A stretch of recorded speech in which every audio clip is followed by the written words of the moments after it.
ئەمڕۆ باسی وتوێژی لۆزانەکەم کە لە نێوانی 1922 بۆ 1924 بوو. لۆزان کە پێش 35 ساڵ لەمە و پێش ئەم شعرم لە سەردەمی گەنجێتیە بۆ لەبەرکردبوو کە شعری عەبدوڵڵا پەشێوە.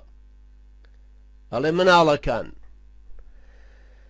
ئەی بێلانە ژین تاڵەکان، شەو لە خەومان ڕێبوارێک بووم بۆ بارەگای لۆزانە چووم، کە دەواازەکەی قوتی دام ڕەشم بینی ئاڵای هەبوو، سپیم بینی ئاڵای هەبوو، هەرچیم بینی ئاڵای هەبوو، قیژان دیان ئەی بێ وڵات بۆ دەرەوە، ئەی بێ ئاڵا بۆ دەرەوە.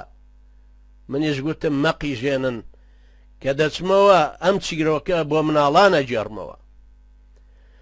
هەرچەنە لە دوای دەستکاریکردنەوەی شعرەکە یان چاپکردنەوەی یان پێداچوونەوەی ناوی لۆزانەکە من لەو سەردەمی 35 ساڵ لەمە و پێشە هەروەکو لۆزان لەبەرم کردبوو، بەڵام دیارە ئەو نووسیوێتی بۆ بارەگای یۆتانە چووم. یۆتان کە سکرتێری گشتینەتەوە یەکگرتوەکانی جیهان بوو بڵێن کە لە ساڵی 1962 و 71 بوو، لە ساڵی 1974 ئەمری خوای کردووە.